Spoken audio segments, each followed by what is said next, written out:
Hello, this is Dr. Jattu, board certified OBGYN and physician satisfaction specialist at essenceofstrength.com, where I help early career physicians design lives they genuinely like inside and outside of work by being as intentional about their sense of satisfaction and well-being as they have been about their success. We are now in the middle of summer, and that means that many medical trainees have recently graduated from their residency and fellowship training programs, and they are getting ready to start their first real deal, the buck stops here, I'm the attending jobs. And there are some things that I feel like maybe we're missing in the process of traditional medical education to prepare them for that. I know that the beauty of traditional medical education is it is really good about reinforcing and testing us on what we need to know to take excellent care of our patients. What tends not to be reinforced necessarily is the mindset and habits that allow us to thrive as attending physicians after training is over. That's why I want to share some things today that I have learned are important to know about yourself in order to be a physician that has both success and satisfaction after training is over. I did a previous video where I shared some other things that I thought were important to know about how to live life as a attending after training, and so please feel free to go back and check out that one also. The first one I want to share with you today is the importance of knowing your boundaries. What that really comes down to is knowing how and when to effectively say no. That is such an important thing to learn as an attending. During medical training, a lot of times we are taught, and it's kind of indoctrinated into us, that saying no is a bad thing. I'm not even going to try to convince you that saying no isn't bad.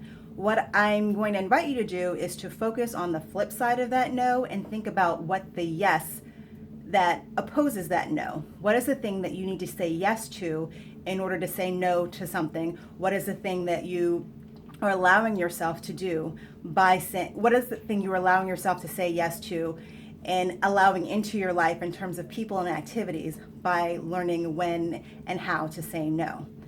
Again, like I said, in medical training, the idea is I'm not gonna say no because yes is just not that big of a deal. I can survive any yes that I say yes to. And that leads us to saying yes to things that we maybe don't really want to do. I will take that extra patient. I will take that extra call. It's not going to kill me. I will survive saying this yes. I invite you as an attending to think of yes as something you say yes to in order to increase your likelihood of thriving. Yes allows you to thrive. So when you put those boundaries in place as an attending inside and outside of work, it allows you to say yes to the opportunities to thrive. For instance, you might say, I have a maximum number of patients I will see in any given day. I have a maximum number of calls that I'm going to take in any month. So saying no to those extra patients, no to those extra calls allows you to say yes to maybe rest and restoration that you need in order to thrive as a physician, to continue taking care of patients and continue taking care of yourself. So again, knowing those boundaries is so important as an attending physician. Another really important thing to know is know who your support network is. Like, know who really has your back in life. And I mean know, don't assume, don't guess. Go by the data, go by who has actually been there for you, because when you make assumptions, you kind of set yourself up for hurt feelings, and that's not great. So the sooner the better. As you are transitioning into life as an attending, you want to take stock of who are the people in your life who allow you to be the best version of yourself, who allow you to thrive. Some of those people are going to be on the professional side, your mentors, your sponsors. Some of them are going to be in your personal life, your friends, your family, your social network. And some of them are going to be what I like to call paid support. The people to whom you outsource activities and tasks that you do not want to do and do not need to do.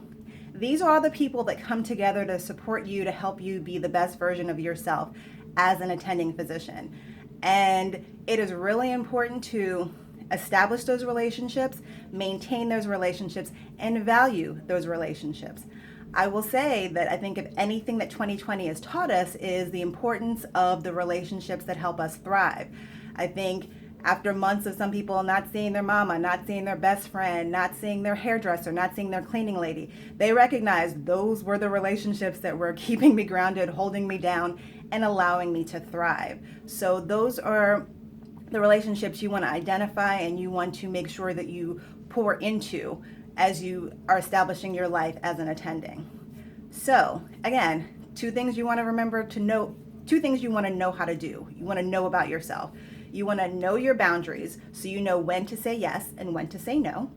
You want to know who your squad is, who are your people, who is your support network. If you know those two things, you are going to be ahead of the game in terms of establishing a life of success with satisfaction as a physician. If perchance you, again, missed that first video that I did about things to know to thrive as a physician, by all means, go back and check that one out. If you think, hey, I maybe need some help establishing these things in my life, help establishing boundaries, help knowing who my squad is and setting that squad together, please reach out to me via the contact page at essenceofstrength.com and we can have a complimentary clarity conversation and see if I can help get you started on that right path of knowing what you need to know in order to thrive. Until then, this is Dr. Jattu Sinesi, encouraging you to be as intentional about your satisfaction and well-being as you have been about your success.